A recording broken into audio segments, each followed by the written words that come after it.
Shavua Tov, on est Parashat Be'ar Bechukotai, 5785, Medaber Israël Chaviv et Anana. Be'ar Bechukotai. Dans cette paracha, il y a un moussar extraordinaire. Un moussar extraordinaire. C'est quoi ce moussar? C'est que, d'abord, à propos de Be'ar, la paracha commence par la Shemitah. La Shemitah, c'est, vous savez ce que c'est? Il y a deux parachutes. C'est la Shemitah, vous savez ce que c'est? C'est-à-dire que à la 7e année, 7 sur 7 comme ça, à la 7e année, on ne cultive plus sa terre, on ne plante plus, etc. Et on laisse la terre en friche, n'importe qui, tout ce qui pousse sur cette terre-là, on laisse les gens prendre les fruits, d'accord? Année de Shemitah, une année de Shemitah dans laquelle on est chômette, on chôme littéralement. Et donc c'est un moment très dur pour les agriculteurs, d'une manière générale, et c'est un moment très dur aussi pour la Emouna. On a peur de ne pas, comme on n'a pas de fruits, on n'a pas de choses, on se demande comment on va survivre un petit peu. Et donc les gens qui font la Shemitah, on les appelle Giborei Koach. Les gens qui font la Shemitah, on les appelle force, qui ont puissants, hommes puissants. Giborei Koach, pourquoi hein?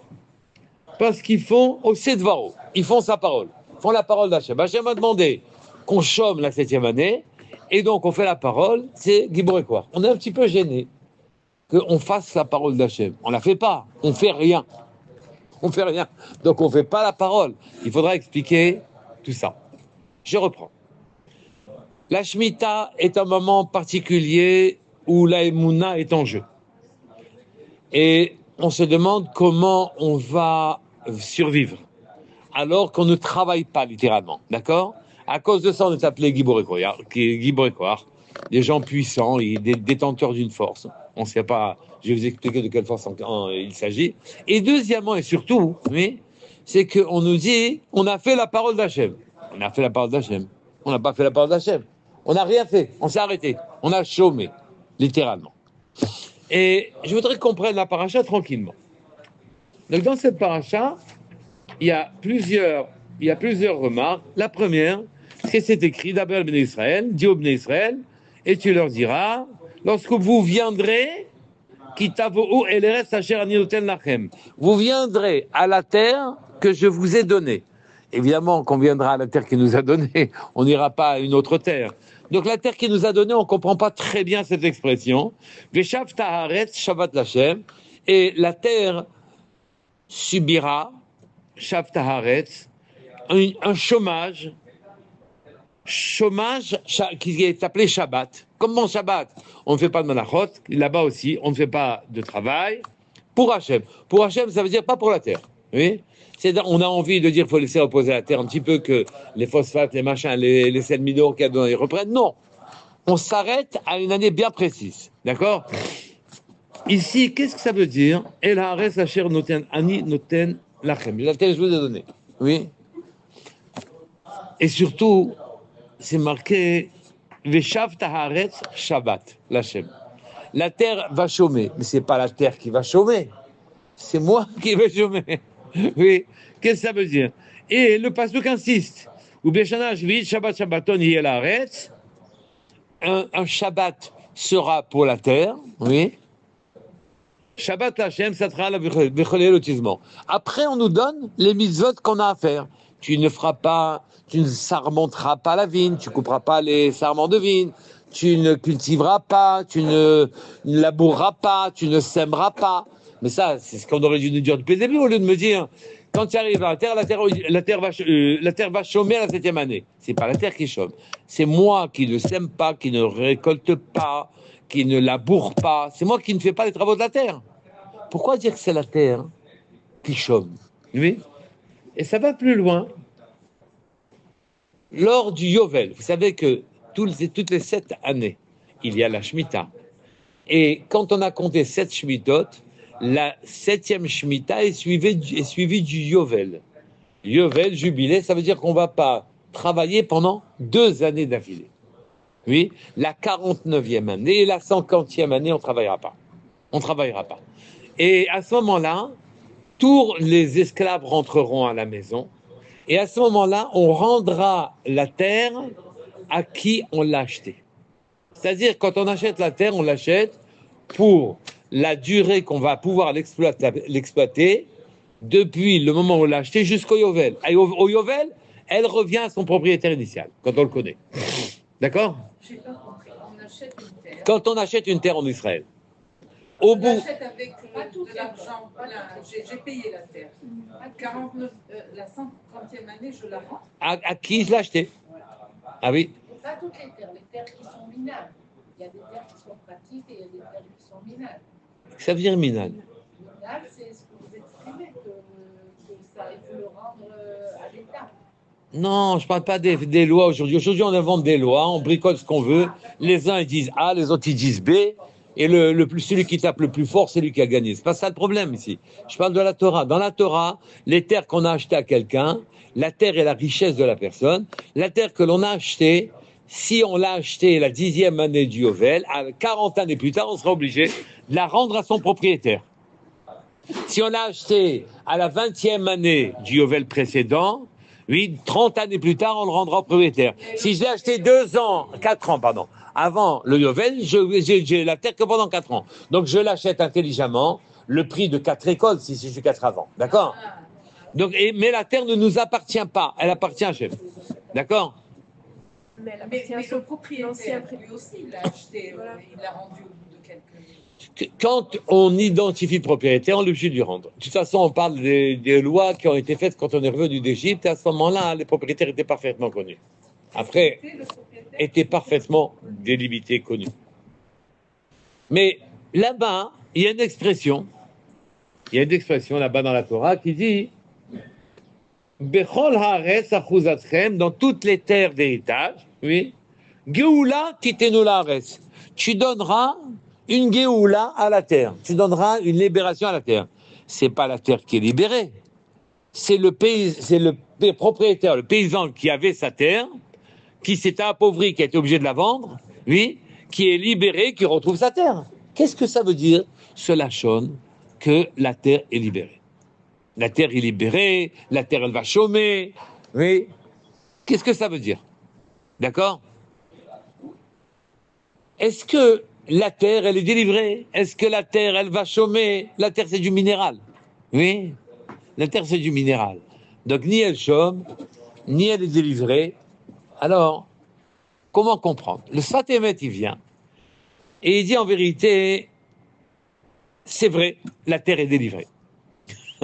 C'est vrai, la terre, elle a chômé. Et donc, il faut comprendre l'idée, on ne comprend pas. Elle a chômé. Les Bnei Israël, en vérité, ont été créés pour réparer le monde. Le monde a été abîmé. Il a été abîmé par les fautes des hommes. La manière dont j'ai utilisé le monde a abîmé le monde. Le monde a été abîmé, le temps a été abîmé. Le temps a été abîmé, comme on a vu à Pessah, oui. À Pessah, on ne veut plus qu'il y ait du temps. On veut que les choses elles soient infinies. On vive éternellement. On ne demande pas à ce que la pâte, elle monte. Qu'est-ce que c'est un pain? Un pain, c'est de la farine, de l'eau et du temps. Oui. Qu'est-ce que c'est une matzah? C'est de la farine et de l'eau, mais il n'y a pas de temps. Et donc, on a abîmé cette dimension-là. Hein? Ça s'appelle pas de temps. Le fait que ce soit minuté, ça s'appelle pas de temps. Il n'y a pas de temps. C'est 18 minutes au maximum, mais encore beaucoup moins. Ils cuisent la matzah en 3 minutes. Entre 3 et 5 minutes. Donc, il a le temps, ça monte pas. Qu'est-ce qui monte? Il monte, c'est que quand je viens, je réunis des causes. J'ai fait des études, j'ai amené de l'argent, j'ai amené des relations, j'ai réuni du pouvoir, j'attends, je fais une fortune. Ça monte. Oui. Le temps, je l'ai utilisé, je l'ai annexé à mon profit personnel. Oui. Et le monde aussi, je l'ai annexé à mon profit personnel. Et donc, il va falloir réparer le temps et le monde. En quoi le temps a-t-il été touché? En quoi le monde a-t-il été touché? Et en quoi on va le réparer? Comment on peut le réparer? Comment c'est possible de réparer ces dimensions-là? D'accord? Eh bien, le Sfat Emet dit, deux choses permettent de réparer le monde et le temps. Oui, le monde et le temps. Deux choses permettent de les réparer. Premièrement, tu t'arrêtes de travailler. Un. Deuxièmement, je vous ai dit une autre dimension, c'est que vous êtes obligé de laisser les fruits de la 7e année, ou bien les fruits de l'année du Yovel, à tout le monde. Vous n'avez pas le droit de les prendre pour vous. Même le khayat, la bête des champs, les bêtes sauvages, elles viendront manger chez vous, vous les empêchez pas. N'importe qui vient, il mange. Et c'est pas la peine que je vous dise que les pauvres peuvent rentrer chez vous et prendre tous les fruits qu'ils veulent. Toutes les possibilités sont ouvertes. Vous avez laissé les fruits être pris par tout le monde et vous ne travaillez pas. Les deux en même temps. Oui. Et alors à ce moment-là, on va se dire, mais ça c'est une réparation pour nous. On abandonne la maîtrise et on sous-entend que même si je ne travaille pas, ça va fonctionner tout seul. C'est-à-dire qu'Akadosh Baruch Hu va s'occuper de nous, il a une maîtrise des fonctionnements telle que s'il manque un bout de pain sur ma table, alors à partir de ce moment-là, il va venir. Il va y venir. S'il manque de l'argent, on va le recevoir. Mais là, j'ai l'habitude de travailler, j'ai l'habitude de faire un effort personnel. Et cet effort personnel, c'est lui qui, dans ma tête, me permet de pouvoir, me sécurise et me permet d'avoir ma parnassa et ma tranquillité. Et on a fait une grave faute. C'est que généralement, quand on a des petits problèmes, on dit que je vous crois, c'est quand même désagréable, etc. S'il te plaît, fais quelque chose, etc. Des gros problèmes, on dit tu te lèves, tu vas travailler, on va pas, tu vois pas que ça va pas, hein. Allez, lève-toi. Sachez que quand on peut rien faire, on fait rien. C'est le patron qui fait. Il vaut mieux se mettre entre les mains du patron quand les choses nous dépassent. Lui déposer on prend notre ballot, dire que il est trop lourd. Prends. Moi, je peux plus. J'arrive plus. Je sais plus quoi faire maintenant. C'est toi qui dois t'en occuper. Et Kadosh Baruch Hu, il intervient dans les grandes choses, même quand c'est sérieux. Et que nous, on croit que quand c'est sérieux, il faut quand même se bouger. Hein. Oui. Si on peut rien faire, on peut rien faire. On laisse et on attend que le patron, il intervienne. Donc, en vérité, quand j'abandonne tout fonctionnement qui me laissait penser que c'est mon action, mon intelligence, ma richesse, mes relations, mon pouvoir, mon charme qui me faisait que les choses, elles fonctionnent, quand j'abandonne ça, alors à ce moment-là, je me répare à moi, oui, et quand je laisse tout le monde rentrer chez moi, je lève les bras et je laisse rentrer seulement, comme vous voulez. Tout celui qui veut, il rentre. Même les bêtes sauvages. Les bêtes sauvages, les ennemis, tout le monde rentre. Et il prend. On n'a rien. C'est à lui. À lui. Et lui, il donne à tout le monde. Donc nous aussi, on donne à tout le monde. Il n'y a pas de problème. Alors à ce moment-là, j'ai réparé une dimension chez moi qui a provoqué un dégât dans le monde. C'est quoi la dimension qui a provoqué un dégât dans le monde? C'est que la volonté que j'ai de me sécuriser, de maîtriser ma vie, ouais, que je sois tranquille. Chaque mois, j'ai de quoi manger, ouais. Manger et plus, quoi. Si affinité. Et donc, j'ai de quoi manger. Et à partir de ce moment-là, hein, cette sécurisation est une catastrophe. Il n'y a pas de sécurité.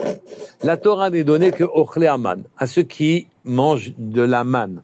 Ceux qui mangeaient de la manne, il y avait à manger pour un jour. Il n'y a pas de frigidaire, il n'y a pas de provision. Rien. Il n'y a pas de frigidaire, il n'y a rien du tout. Elle pourrit le lendemain. Et il n'y a que ma confiance en Hachem qui provoque que le lendemain, ça revient. Il n'y a pas d'autre possibilité que celle-là. Oui. Et Akadosh Baruch Hu, il a vu qu'on était un peu faible, lent de la compréhension, oui.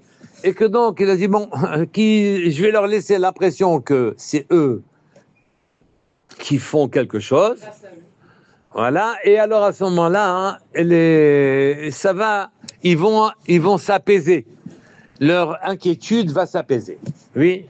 Mais seulement quand on travaille comme ce que je viens de dire maintenant, oui, alors à ce moment-là, on abîme le temps qui n'est pas utilisé comme il faut, oui. Le temps, ça devrait être Shabbat, Yamim Tovim, Shacharit, on se lève, on fait la tfila, on étudie, etc. C'est des activités spirituelles, célestes, oui. Le temps a été esquinté, a été cassé, car le temps a été utilisé pour notre profit. On a annexé les choses à notre profit, oui. Et la matière elle-même, le monde elle-même, a été annexé à notre profit. Je m'explique. C'est qu'en vérité, c'est marqué à propos de la Shemitah, c'est marqué Shabbat, Shabbaton. La Shemitah est un Shabbat, oui. Qu'est-ce qui se passe pendant Shabbat? Pendant Shabbat, on n'a pas le droit de faire ce qu'on a fait pendant les 6 jours. Qu'est-ce qu'Hachem il a fait pendant les 6 jours? Il a créé le monde et la matérialité. C'est quoi le monde, la matérialité? C'est que il a pris rien. Il a fait une forme. Dans cette forme, il a mis de la matière et une conscience. Oui. Il y a une forme, c'est un lion. L'autre forme, c'est un Australien. La troisième forme, c'est un Arabe. Quatrième forme, c'est un tigre. Cinquième forme, c'est des formes. Des formes dans l'humain, l'animal, le végétal et même le minéral. Et donc, ces formes-là ont donné une propriété à la matière qui est contenue dans les formes. C'est clair? Oui. Et donc, dans les 6 jours de la création, il a formé et il a donné des propriétés, il a donné des vertus à chaque matière, à chaque minéral, à chaque végétal, à chaque animal, à chaque humain. Il a donné des vertus, des possibilités, des propriétés. Oui. Et donc, chacun a développé une conscience personnelle, une grande conscience personnelle, une conscience qui est limitée par rapport à mon niveau. Quand j'appartiens au monde minéral, j'ai une conscience relativement limitée. Et tu montes. Végétal, si tu lui parles, la fleur, elle pousse bien. Et tu montes. S'il est animal, il bouge, etc. Et tu montes, il y a l'humain, etc. Et chacun, il a une conscience. Et chaque individu a une conscience personnelle. Et chacun défend sa conscience personnelle. Chacun défend son individualité, son existence, sa forme. Chacun la défend. Et quand chacun défend sa forme, oui, et crée une compétition de manière à pouvoir exister, il s'ensuit un défaut fondamental. Quel est le défaut? Il n'y a plus d'unité. Il n'y a plus d'unité. Il n'y a aucune possibilité d'unité. Chacun défend sa forme et sa conscience. Oui. Il a une conscience, il dit ah non, c'est moi qui ai raison. Oui. Chacun défend sa forme et sa conscience. Et puisque chacun défend sa forme et sa conscience, alors à ce moment-là, il n'y a plus de possibilité d'avoir une idée de ce que c'est Hachem.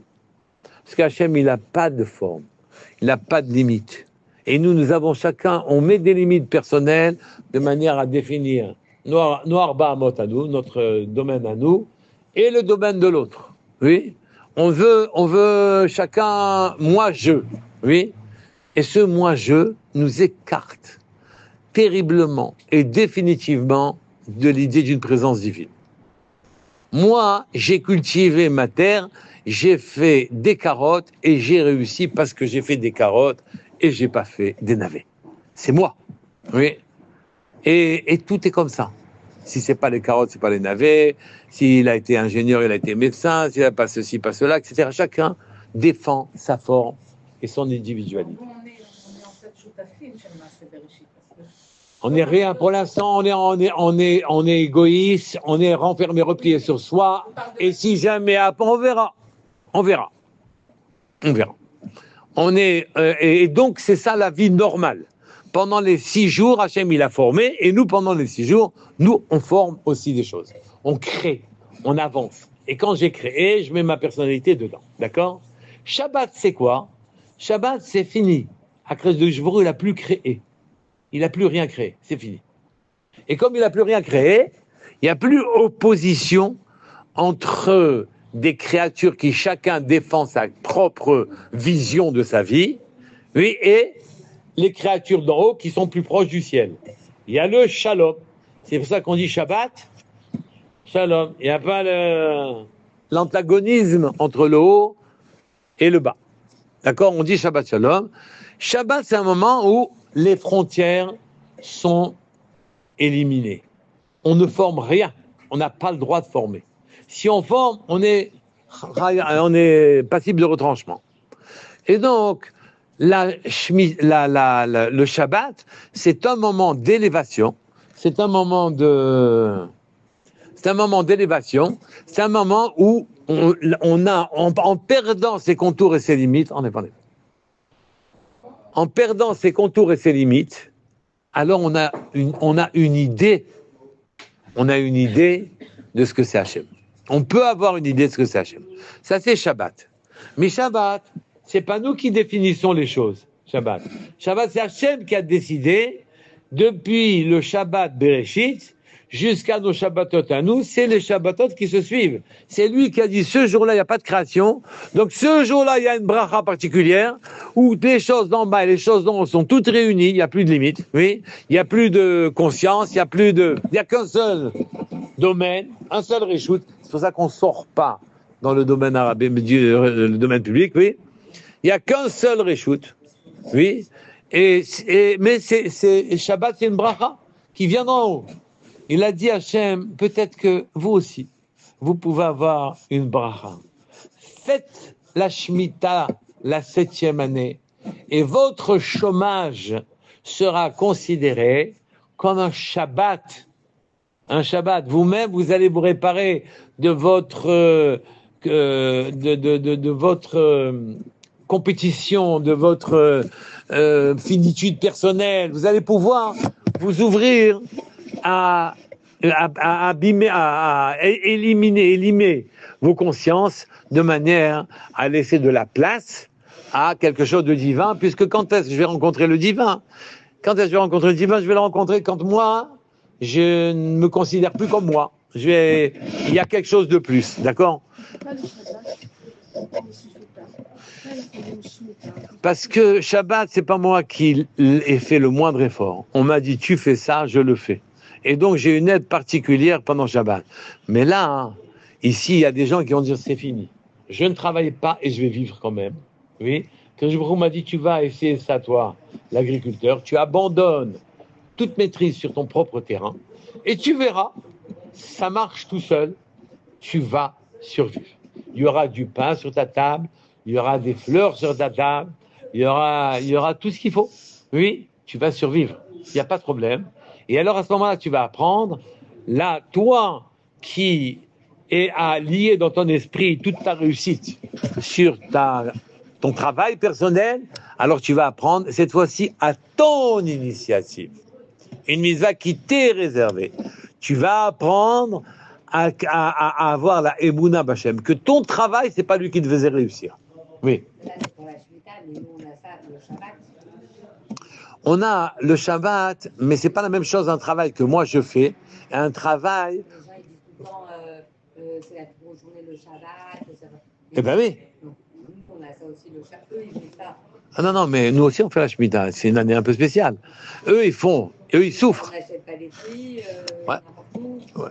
Mais ça nous aurait fait. Oui, mais ça nous donne à réfléchir.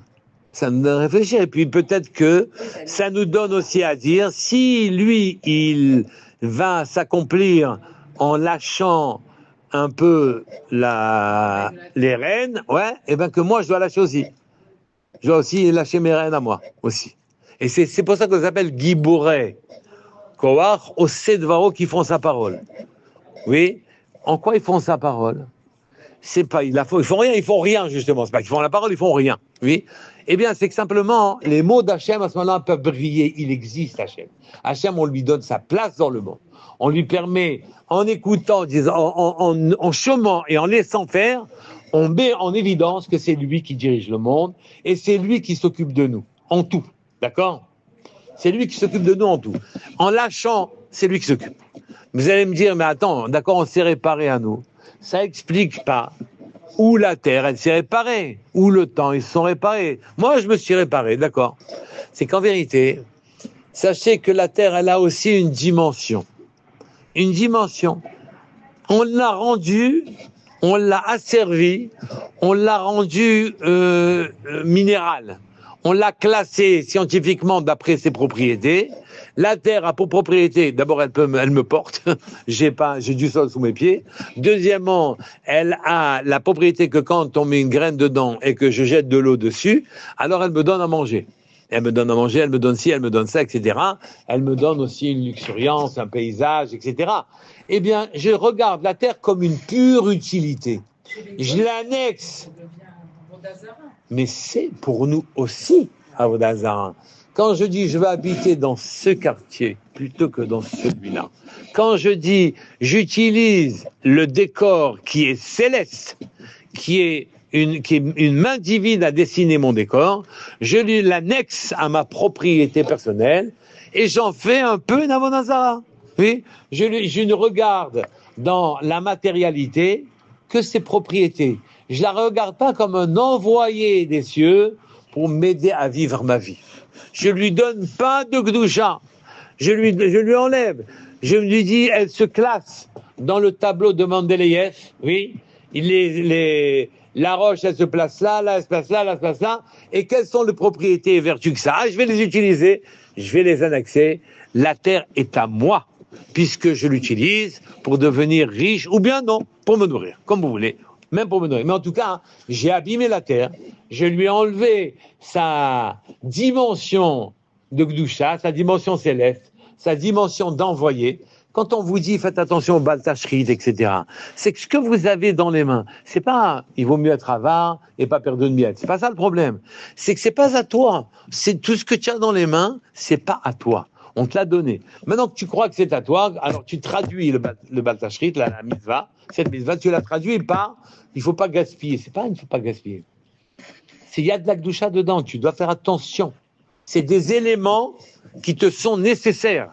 C'est un moyen venu d'en haut pour que tu sais même pas des fois ce que tu vas faire avec et pourquoi ça a été envoyé. D'accord? Et tout est comme ça. À partir de ce moment-là, tu prends avec la Shemitah conscience que le monde qui t'entoure, il a une dimension de Kedusha, une dimension personnelle. Que le temps qui t'a été donné, il a une dimension personnelle. D'accord? Et cette dimension-là, cette prise de conscience, elle se fait les années de Shemitah. L'agriculteur, lui, c'est sur lui que pèse énormément la charge. Mais nous, en regardant ça, on s'interroge. Est-ce que notre vie, on la vit comme on doit la vivre? Est-ce que les moyens qui me sont donnés, est-ce que je les emploie comme ils doivent être employés? Akadosh Baruch Hu, des fois, il veut mon confort. Hein. Il veut le confort de l'un et pas le confort de l'autre. Oui. Donc à ce moment-là, vous devez le maaser est limité. Par exemple, celui qui donne plus de 20% n'a pas compris que ce qui t'a donné Hachem, c'est des moyens dont tu as besoin personnellement. Tout est mesuré, tout est finement ciselé. Et ce sont des moyens, il y a de la kedusha dans tout ce que Akadosh Baruch Hu nous donne. C'est pas une question. Oui. Pourquoi le Shabbat ne suffirait pas justement pour réparer l'homme, la terre, puisque finalement le Shabbat, on arrête de travailler la terre. Oui. Quand on a une entreprise, le Shabbat, on s'arrête, on est entre les mains d'Hachem, le chiffre d'affaires de l'entreprise, on arrête de travailler, d'acheter, on arrête. Et ça toutes les semaines. Hein. Pourquoi ça ne suffirait pas pour nous réparer la terre Oui. Il y a deux réponses. La première réponse, c'est qu'un Shabbat, une fois par semaine, c'est pas une année. C'est pas une année. Ça n'a rien à voir. Une année, c'est un effort puissant.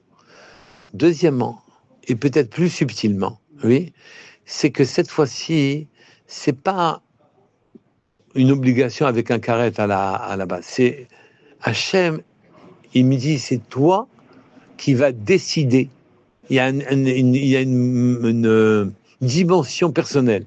C'est pas la même chose quand moi je décide de faire un effort que quand Akadosh Baruch Hu me dit tu fais comme ça, sinon tu es chayav mita. C'est pas ça. C'est pas la même chose. Chayav mita et karet. Chayav karet quand il n'y a pas de témoin. Chayav mita quand il y a deux témoins et qu'on a averti. Et pour des choses, oui. Et donc ici, il y a une dimension où on veut. un jour de Shabbat, on dit, bon, ça, tu veux, ça va, je vais faire. Pas de problème, je vais faire. Mais la réparation, elle n'a rien à voir quand... Et c'est un Shabbat, et le lendemain, c'est Shabbat aussi. Et le surlendemain, c'est aussi Shabbat. Et ainsi de suite, comme ça. Les revenus s'arrêtent, le travail ne fonctionne plus, etc. Là, ici, il y a une correction de ma vision du monde, et il y a une correction du monde. Le monde reprend sa Kedusha, la terre s'élève à son moment. Et là, on comprend maintenant les expressions. J'ai répondu. Là, on comprend les expressions qu'il y a dans le Chumash. Quand le Chumash, il vient et qu'il vous dit... Géoula Tiyalaret, c'est une délivrance pour la terre. C'est que la terre, elle s'est épuisée à nous servir en quelque sorte. Je ne parle pas qu'elle a épuisé ses phosphates et ses sels minéraux. Elle s'est épuisée, c'est qu'elle a perdu sa dimension. Et vous savez, les matériaux qui perdent leur dimension, ils finissent par se formater à notre dimension. Au début, ça marche pas trop, puis après, elle fait ce que je veux. Oui, et bien, elle a perdu sa véritable dimension. J'ai une question un peu particulière, mais pourquoi Hachem n'aurait pas fait l'inverse? Il aurait tout créé en un jour, tout le reste, que de la Kedusha et que des moments où justement on se réfère que directement à Hachem. Pourquoi il n'aurait pas fait dans ce sens-là? Pourquoi on a eu besoin de 6 jours de travail et juste un seul jour de Kedusha? C'est tellement important, justement. On dit que c'est tellement important d'élever les journées. Je ne supporte pas, parce qu'on ne supporte pas, si on n'a pas fait d'effort personnel. On ne comprend que ce que l'on acquiert par son travail. C'est le défaut que nous avons presque viscéral. Puisque je vous dis, je suis obligé de travailler. Quand je travaille, j'ai l'impression que c'est moi qui ai fait quelque chose. C'est à la fois un défaut, c'est pas une qualité, mais c'est un défaut nécessaire. Je ne peux pas me passer de sentir que c'est moi qui ai fait un effort. Et mon effort est valable, et ma correction est valable que quand je fais moi un effort. Pas quand on me met sur la tête une chose que je fais que je ne fais pas. Ici, on a besoin, Akadosh Baruch Hu a créé le monde en 6 jours, de manière en acceptant l'idée que nous aussi, nous allons travailler. Nous allons, nous aussi, faire quelque chose. Et si on ne faisait pas, on serait comme des robots, on serait rien. On n'a pas de participation. Si on n'a pas de participation, on ne sait pas vivre là-dedans. On ne sait pas. On ne sait pas vivre dans un monde où c'est le Gan Eden, et ça y est, il ne se passe rien. D'ailleurs, ils sont tombés. Adam et Chava, ils n'ont pas réussi. Dans ce monde, un monde, et pourtant la veille avait 6 jours et 1 jour. Mais c'était sans participation du tout de leur point de vue. Et donc, ils ne pouvaient pas. On a besoin de participer. C'est un besoin. Non, mais entre-temps, ce serait réparé. C'est-à-dire, pour nous, ça ne sera pas inacceptable de vivre dans les dimensions d'Hachem. On aura déjà acquis notre caractère adulte. On aura pris nos dimensions. Et donc, ici, voilà ce que c'est la Shemitah. Je voudrais vous rajouter une chose. C'est marqué dans la Shemitah. À propos de la Shemitah, c'est marqué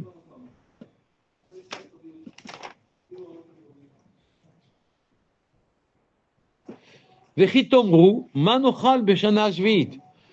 Et si vous dites, qu'est-ce que nous mangerons beshana shvit à la 7e année? On ne travaille pas, on ne cultive pas, on ne va rien manger, qu'est-ce qui va se passer? C'est dramatique. Oui. Et dans le fait que tu dises Vechitomru, il y a un problème. Noam Elimelech, il dit au nom de son frère Ebzouché, il dit, c'est pas une question. Celui qui t'a donné la vie va te donner la nourriture. C'est ridicule. Quelqu'un si une force t'a donné la vie, toi quand tu t'occupes d'un animal, tu l'amènes chez toi. C'est évident que c'est toi qui dois le donner à manger. Oui. Donc Akadosh Baruch Hu nous a donné la vie, il va nous donner tout ce dont on a besoin. On a besoin de kavod, on a besoin d'argent, on a besoin de distraction, on a besoin d'air, d'eau, de respirer, etc. Donc il nous donne tous ceux qui sont qui représentent nos besoins. Donc on va les avoir. Qu'est-ce que c'est cette question? Et si tu poses la question, Vechitomru, et lorsque tu poseras la question, Manochal, Beshana Shvit, oui, qu'est-ce qu'on va manger à la 7e année? Regardez la suite du Passouk. Le Passouk dit, on n'a pas semé, on n'a pas récolté, oui, Vetsiviti et Birkati Lachem, Beshana Ashishit, je mènerai, quand tu te poseras cette question et tu diras, bon, c'est bien, mais, oui, alors, dans ta 6e année, je mènerai tellement de barak que tu en auras pour la 6e et la 7e. Ici, il y a une petite question. Normalement, on ne devrait pas se poser la question. Mais Akadosh Baruch Hu admet que l'on se pose la question, qui est un défaut des Emouna. Oui. Normalement, on est nourri b'derech hanes.